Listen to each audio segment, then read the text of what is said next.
Stephen. Andrew. Do you fancy spending a quiet night inside number 9? As always, 100%.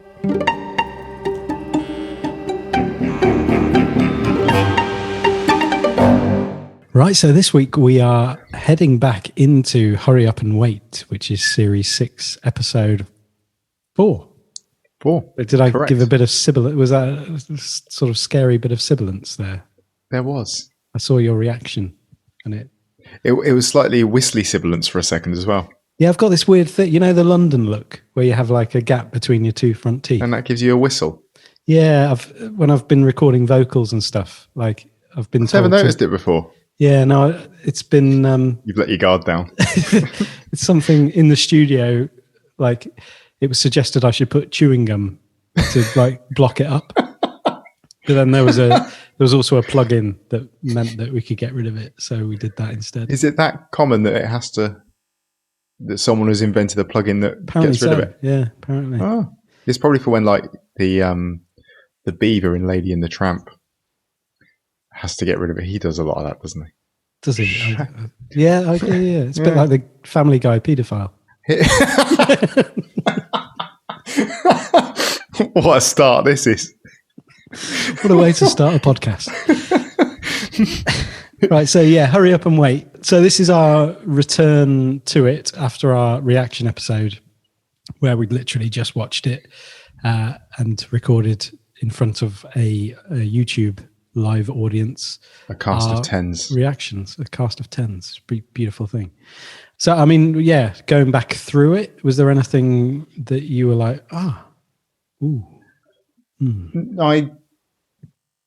I think I enjoyed it this time more. It went down, it was a bit of a mixed reaction, wasn't it, on the live stream when we did it. Yeah. And in the chat afterwards, it was actually erring on the side of being more negative. It did veer that way, yes. But on another watch, I think I enjoyed it more. I think James's character came through a bit more for me, and what I sort of came to realise at the end of this one, the moment when basically his world collapses around him, when his lines are just taken off of him completely, subtly, and then just gone, he kind of feels the need to almost swing too far the other way and create this narrative and create this incredible story that he then gets to deliver like something out of Line of Duty, bringing everything together perfectly. That's his reaction to the fact that the whole reason that he was there has just gone. And so he ends up just creating this story in his head to give himself something more dramatic and to give himself that big moment, that big revealing moment that he loses to Adrian. And yeah, it all comes crashing down around him again. That's a really interesting... Yeah, I hadn't thought about that. So like that, almost like a parallel seesaw thing where as he loses everything within the script, he picks it up within he goes his looking role for as it real cop. Yeah, exactly. Yeah, that's interesting. And what do you think of the story that he's uncovered? Or like, do you think this is true? No, I don't think that the story is true, because I think that it is actually almost just the sort of the obvious thing at the end, where she took the baby and she hid the baby without them really having any part of it, because everything that they sort of come out with as they're pulling his theory apart does seem generally pretty sensible. The fact that it also, even things like the big clincher would have been the shawl. Yeah. And the fact that the shawl just belongs to the costume department, who have lost it because Sheridan left it there, kind of suggests that, yeah, this is as obvious as it seems. Yeah. And the fact he was, claiming benefits at the same time as working, and that's why they had to move. Yeah. Yeah. Let's start at the end then, because I think first time through, it was a take as given. The skelly hand, as it was referred to, little skelly hand. Yeah, which was like an unexpected moment, but also not a surprising moment. It was like you're expecting some kind of twist, some kind of reveal at the end, and there was something about it that was like, we talked about it at the time, didn't we?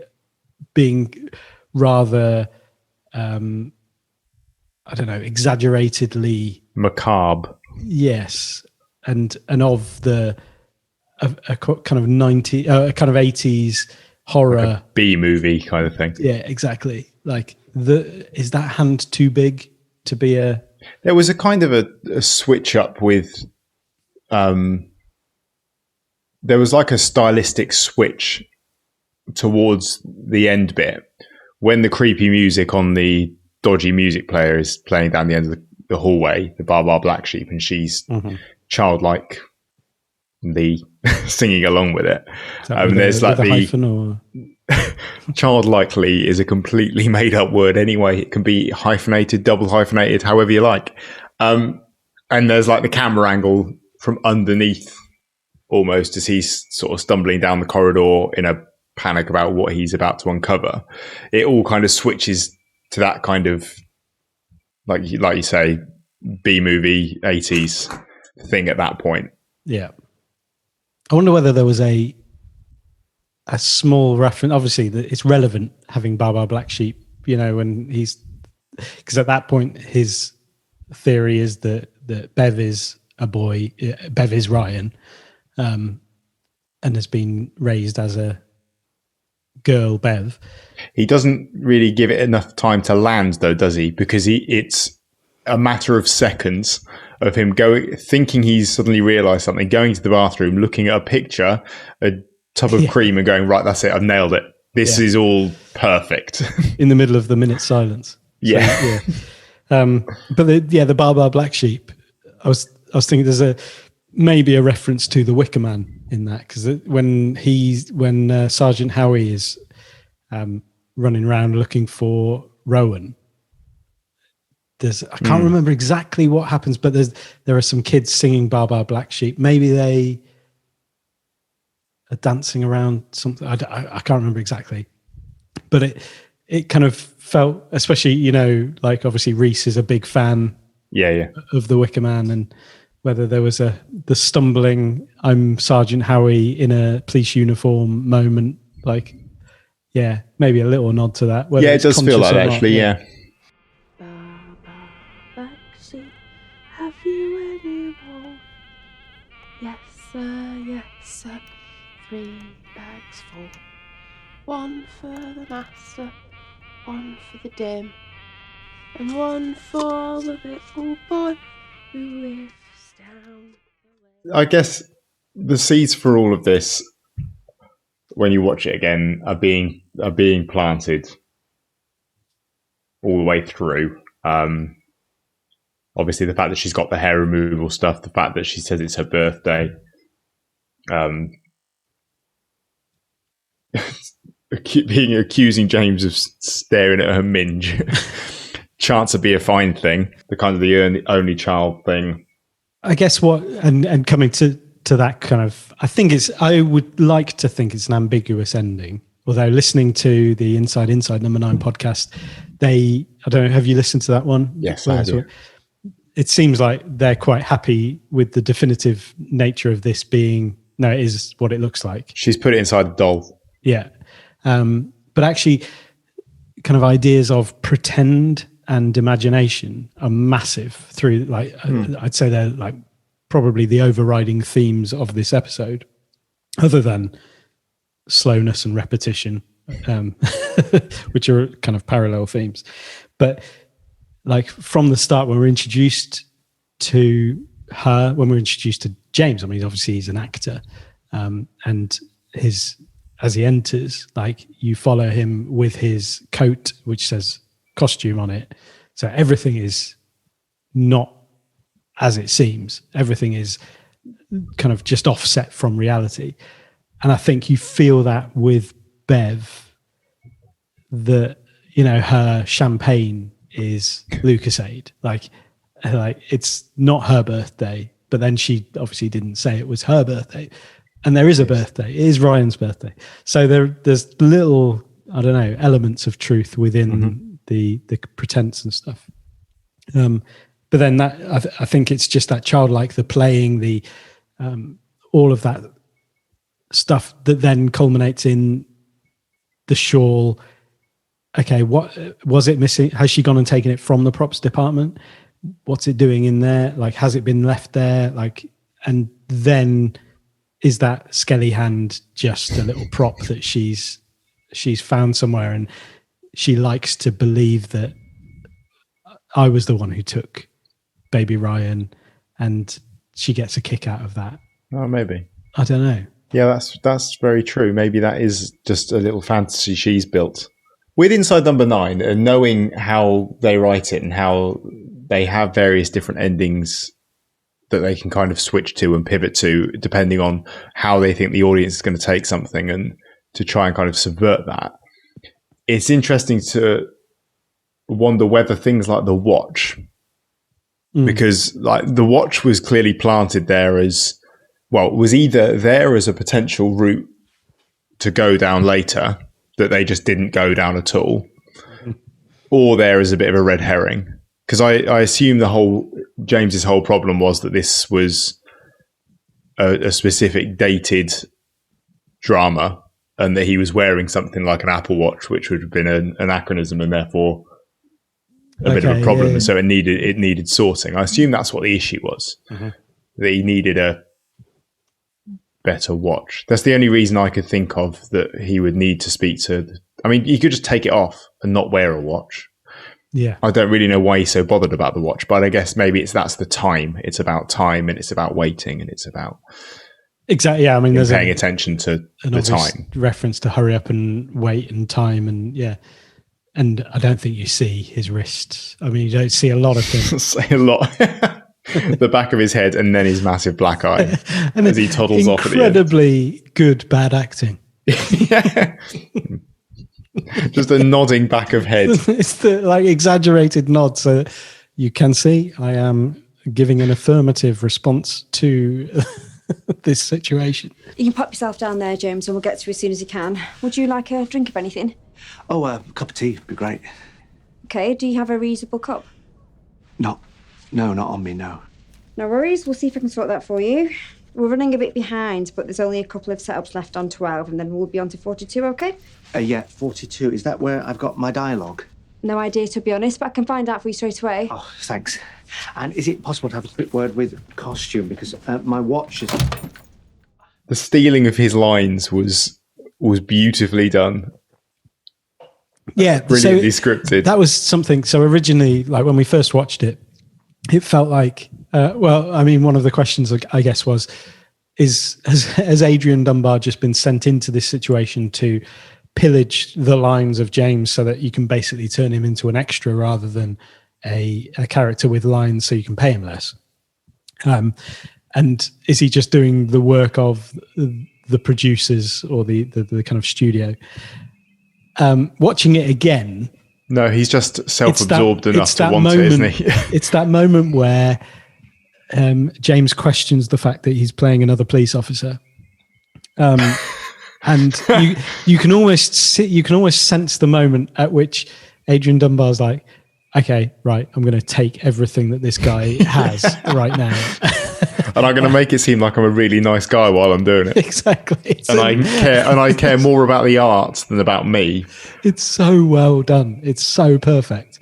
And weirdly, did you see that Adrian Dunbar on the 3rd of June, so 2 days after this episode aired, was revealed as starring in an ITV crime drama called Ridley, where he's basically starring as another police. He's being typecast. I love that he's even pulled in as someone who moans that he's being typecast whilst being typecast. There's a very weird meta thing going on here. We need again, a fair play Yeah. to Adrian Dunbar. So brilliant. Yeah, he comes off as very charming. Lovely relationship going there with Jo, the runner. She'll do anything. She's lovely. She's For very me, attentive. not for you. But Yeah. not for you. Yeah, one of the themes around that around Jo and around Adrian and Stan actually that came to mind when I was watching it was this idea of control and power and dominance and like position, like being in a position of control over others, which I think James is excluded from almost entirely, other than as you've alluded to, that kind of parallel the rise of him taking control of the original crime itself and finding this narrative of actually, no, I've solved it. I've solved the actual crime. Obviously you've got Jo as the runner, like doing everything for Adrian, pretending or giving the illusion that she's doing everything for the other actors, including James. Like, I'll do that. And time, I suppose, comes into it again because I'll get onto that as soon as I can. Like that'll be done immediately. She's whizzing around all over the shop. She's exactly, and it's like she has James like just in a little corner, like he's nothing in terms of the power and position. And then obviously when Stan comes in, he establishes, right, this is my house. I'm going to make you feel as small as I possibly can, which is another theme, the smallness of James and the smallness of things like James's part. And obviously the caravan, the claustrophobia of all of that. Yeah. But yeah, I thought that was quite interesting in terms of, I guess, the surface level elements of the way that those characters are jostling for position.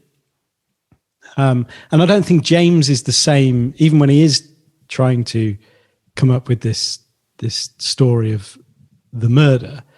He's not doing it in the way that the others are, just basically trying to get one over on people. He has to wait until he feels like he's got this all sewn up to lord it over everyone at the end. He's not chipping away at people. He's very meek and earnest and put upon until the moment when he thinks he has all of the answers. The big and he reveal. reveals it as one big thing. And that was, I guess, the only way he felt like he was going to be able to get one over on Adrian was by being the actual policeman who actually solves the actual crime, not the little 2-bit actor who's got some extra lines in a crime drama written by John Pope. Jeff Pope, not John Bishop. He's the Scouse comedian. In your blue cup, yes? If you wouldn't mind, babe. Of course not. Only if you could get wardrobe. She's great, Jo, isn't she? So attentive. Yeah. Right, so let's look at this scene. Scene 42. It's a bit of a quickie, isn't it? All right, so the Bobby approaches. Off you go. Excuse me, sir. Can I have a word? Something's come up and I think it might be important. Yeah. It's a bit of a mouthful, that, isn't it? I mean, why don't you just come in and say, excuse me, sir? I'll say yeah. And then you come out with the next line, yeah? Stan is another cracking Steve character, isn't he? And I believe his Stan. Oh, that face as James comes out of the toilet is vicious. He's crowning. And you believe it. I believe that Steve Pemberton's crowning there. Yeah. Maybe he was. Maybe he's method acting. Yeah, I think the term, when Stan is sent by Jo away because you've been paid, which I'd love to know how much they get. That was another interesting thing. That it is a real thing that they do. Like, I was amazed. Bringing them once they're coming closer into the kind of area where they're filming, they will put them up in people's houses. Yeah, I didn't know that was a thing, and it was interesting to hear in that podcast. There was there were parts of this story that were very much based in real things that did happen while sat in people's living rooms. And I get, because this is it's another industry episode, isn't it? Like, yeah, the third out of fourth in this. Yeah. They've really gone in on the industry. Yeah, and yeah, that it's fascinating and horrific to think you might be sat in somebody's living room, and because they were like regaling stories of how you'd be there, and the curiosity or the intrigue of the people, the residents of that particular residence, will come out, like you'll see them peeking around a door, like, oh, who is it? Who's in our lounge? And then that whole scene with Oona, saying, "Oh, it must be awful." Like, when you're trying to concentrate and someone interrupts you, or like asking you questions. Yeah, and like the complete lack of self-awareness. But yeah, it's different when it's me, because I'm fine. It's me. I'm interesting. They don't want to hear from me. Nothing worse than someone busying themselves around you when you're trying to concentrate, is there? You just want peace and quiet. Do you get fed up with people always asking you questions and wittering on at you? I know I would. We get the snooker scene. Anything in there that you've picked up on? Well, I went through, try and pick up on the commentary. So a lot of the commentary is inaudible. Was there a number 27 at one point? There is a number 27. Yeah. So the break is 27:9. Obviously the potting of the brown while he's, taking a dump. The brown's getting potted. Exactly. And then when he comes out, they're having the conversation about Adrian Dunbar, and James says, he liked him as Plantagenet in The Hollow Crown. Actually, there is an attempt at dominance there. Good point. James is clearly trying to intellectually one-up him, because there's no way in hell that he thinks Stan, unless he is so self-absorbed in his own little acting world, that he doesn't know that it doesn't even cross his mind that Stan may have not watched the War of the Roses cycle. That is a good point, because then the commentary on the snooker, when that sort of lands, because I think Stan, perhaps in that context, regains dominance, because it then comes out, the commentary says that was a bit unlucky. He's in this, isn't he? Ted Hastings. They said in the paper. Yeah, Adrian Dunbar. Yeah, I loved him as Plantagenet in The Hollow Crown. I don't know if you saw it. Part of Shakespeare's War of the Roses cycle. That was a bit unlucky. And then I think the only other thing was, I can't remember the conversation they have, but then Stan has a drag on his cigarette and then breathes out the smoke, and then there's a cough on the snooker. You know how you hear the and good. Reese's face is a little bit like responding to the smoke. So there's a crossover. But no, I like that point of, so James is attempting through a sort of cultural lens to dominate Stan, and it doesn't work. It doesn't work. And even when there's a game of one-upmanship about whose job is harder. I was going to say, that's the same, isn't it? Yeah. James is not going to win, because sometimes he has to get up early to get into makeup. He has to get breakfast. And get early into makeup. Breakfast. Yeah. Are you taking the piss? Yeah. That's really interesting. That's a good point. It was never going to happen, and it's the only way he knows how, I guess, to try and get a one-up. But then Stan at that point kind of is not content with just managing to shut the conversation down by threatening to attack him. When Adrian then comes in, he really wants to grind him into the dirt and humiliate him by making him look stupid in front of Adrian. And there's a theme there, isn't there? Because that's both Stan and Adrian do exactly the same thing with him. Because Stan wants to humiliate him in front of Adrian, and Adrian just wants to humiliate him in front of the nation. Even though, as you're watching on, you're thinking, he hasn't done anything particularly bad. No, he hasn't. But maybe he's representing something within the industry, even something within this realm that is like, perhaps it's linked with the, like, when they're talking about it being, and I think James is very much invested in this as a story. He's banging on about how great John Bishop is as a comedian, as a screenwriter, and he. That means I can't take that bit out earlier. Just call back now. Can't edit it out, mate. You've consolidated it. Yeah. And Oona says, like, for some people, this is not a story for some people. This is real life. And that seems to be perhaps missing slightly for James. He's in on this as it's really sensitively written. Like everything has been done really, really well. And he doesn't appreciate the fact that actually this is maybe based in something that is factual around this area. I guess losing his connection to the script gives him the license to go after the real story, because he does lose any connection he did have to the script completely. Great point. Thanks. Yeah. He's been written out of the script. So then he's now back. He's entered into the reality of the original thing, but he's in a maybe also imaginative situation. He's quite a complex guy, James. Yeah. You're not a real pig, are you?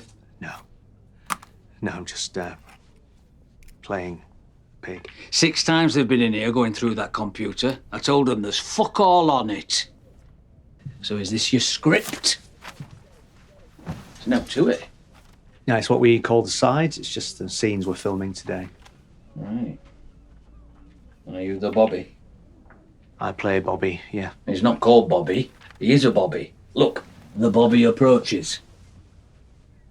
Yeah, but in my mind, he's called Bobby as well. So I guess even so, the whole the Bobby, that whole piece was very much belittling, and it's quite cute in James of like, no, I like to think of him as Bobby. Like Bobby the Bobby. He has a name. Like he's a character. He's a real human character. Like, and so he's kind of fleshing him out. But then when Stan talks about being you're not a real pig, are you? And then playing pig. I'm playing pig. As it like in the same way as like, you're not a real Bobby, are you? No, I'm playing Bobby. It's like, no, I'm playing pig. he's just substituted Bobby for pig. It's I'm like, playing no, pig. Okay, my name's Pig now. Like that's fine. I thought it was a beautiful, very subtle little Just word swap. Yeah, exactly. It's nice. Yeah, I mean, so obviously just thinking of other themes like I mentioned it earlier, like the size of things is something that's there. And I think we all noticed when we first watched it, like that old model car. That car, yeah. Which is obviously small. And it's a model. If it was a real size one, it would have struggled to fit inside that caravan. Especially on the counter. But yeah, is that sort of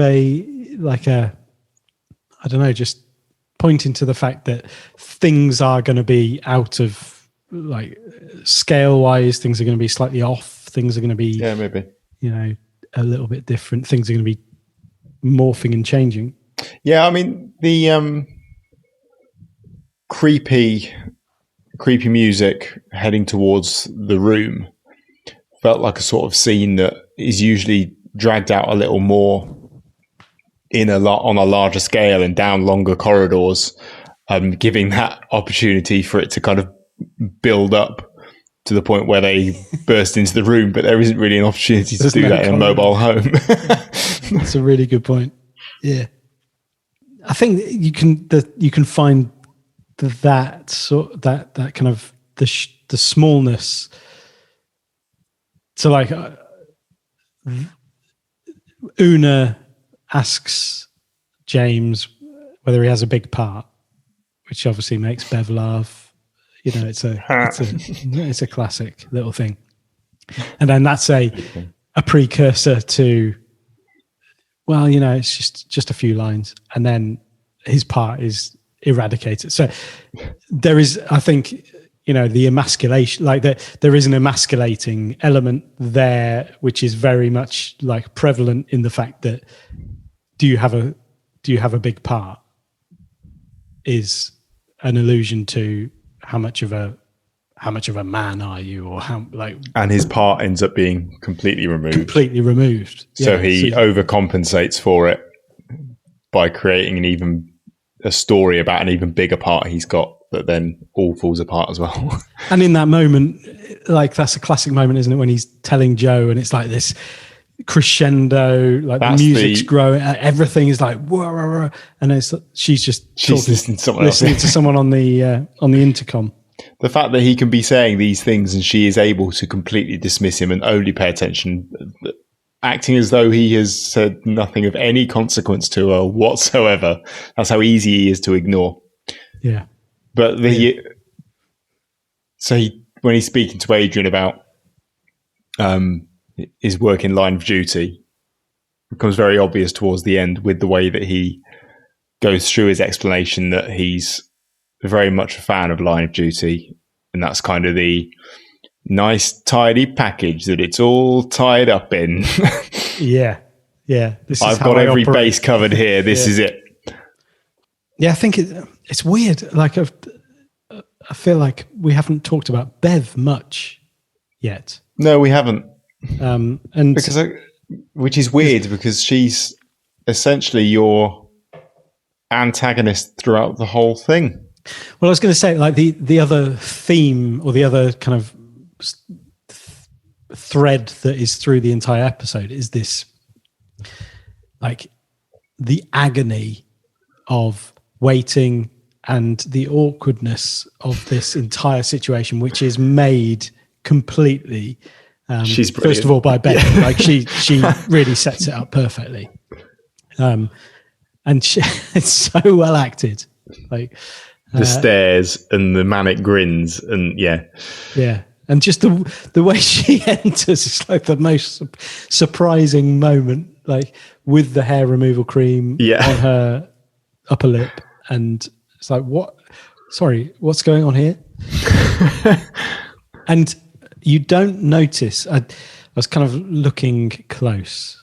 You don't notice, like, the left hand isn't revealed through the entire. Is it not? Episode. She keeps it hidden. Yeah. You're looking out for skellies. I was looking for skellies. And that, I mean, that doesn't give any credence to the idea that it's really baby Ryan. It's just maybe she's got a little skelly hand in the left mitten. But I don't know. Even for an episode of Inside Number 9, it's incredibly claustrophobic.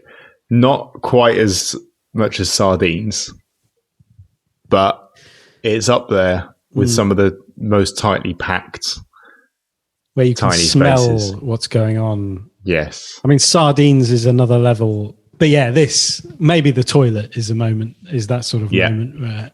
We've all used a mobile home toilet and gone, yeah. Snooker's probably not the greatest thing to have playing if you want to sort of conceal the noises coming out. Things that reflect noises and kind of draw attention to dropping things. And are mostly silent, so it's not going to... Yes. You're going to have to... That's true, yeah. You know, time it quite well. It's not disguising anything.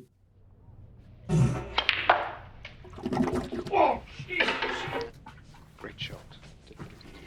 Something Joe had noticed is the sign on the door, the green room sign, changes. So it's capital G, lowercase REEN, capital R, lowercase Cool. Yeah. And then halfway through the episode, it's all capitals. Right. And then by the end of the episode, it's back to the original again. So whether this is a continuity issue, which seems maybe this was a continuity issue. As far as I'm aware, Last Night at the Proms was the only one that got interrupted by lockdown. By a matter of a lot of months. Yeah. But imagine maybe a couple of shots for this one were as well. Maybe that's what it is. Or maybe... Go on. Some kind of parallel caravan kicks in. Sorry, I think you just heard me banging my head against my microphone. It's a very, very subtle sign that we've entered a parallel caravan. A parallelovan. Nice. Thank you. Nice. See, we're getting somewhere here. A dodgy portmanteau does not a solid theory make, Andrew. Yeah. Now, if you've got any thoughts on why the, paralleller van. Nice. I really like that. It's not.